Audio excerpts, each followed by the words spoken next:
ખેડૂતોના હિતમાં રાજ્ય સરકારે મોટો નિર્ણય લીધો। જમીન માપણીની સમાન પદ્ધતિ અમલમાં લાવવાનો નિર્ણય લેવામાં આવ્યો। ટેકનિકલ આધારિત જમીન માપણી પ્રણાલી લાગુ થશે। સીએમ ભૂપેન્દ્ર પટેલે પ્રશ્નો ઝડપથી ઉકેલવા તાકીદ કરી।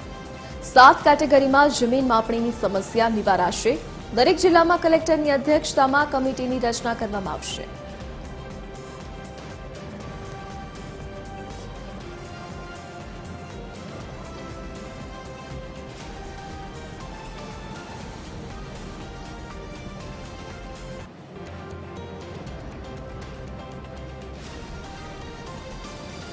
વધુ વિગતો સાથે associate editor Arun Shah online પર જોડાઈ ગયા છે।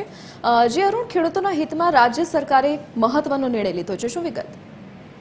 ગતિ ચોક્કસ રીતે કહીએ, ગુજરાતના ખેડૂતોના હિતમાં મહત્વનો નિર્ણય લેવામાં આવે છે। હજુ સુધી જે રીતે વાત છે, ખાસ કરીને જમીન માપણીની જે સમસ્યા ખેડૂતોને પરેશાન કરતી હતી અને તેના સંદર્ભમાં સેટેલાઇટ પદ્ધતિથી જે જમીનની માપણી કરવામાં આવે છે તેમાં ખેડૂતોને ઘોર અન્યાય અને હળહળતો અન્યાય થઈ રહ્યો હોવાની ફરિયાદ રાજ્ય સરકાર સુધી પહોંચી છે। એટલું જ નહીં, પરંતુ મુખ્યમંત્રીના દ્વાર સુધી પણ આ ખેડૂતોની ફરિયાદ અને ખેડૂત સંગઠનોને આ સંદર્ભે રજૂઆત કરી હતી। કોઈ પણ સંજોગોમાં જમીન માપણી સંદર્ભે ન્યાય આપવા માટે ખેડૂતોએ માગણી કરી હતી। સૌથી મહત્વપૂર્ણ રીતે પોતાની જમીન જે જગ્યા પર હોય તેના જગ્યાએ બીજાની જમીન તેમના ભાગમાં અને તેમની જમીન બીજાના ભાગમાં જતી રહે તે પ્રમાણેના બનાવો પણ બનતા હતા। આ સંદર્ભે સરકારે ગંભીરતાથી આ સંદર્ભને ધ્યાનમાં લઈને ખેડૂતોના પ્રશ્નોનો નિકાલ કરવા અને ખાસ કરીને જમીન માપણી એક સમાન પદ્ધતિ થાય તે પ્રમાણનો વ્યૂહ અપનાવ્યો છે અને દરેક જિલ્લામાં જિલ્લા કલેક્ટરના નેજા હેઠળની સમિતિ રચવામાં આવશે।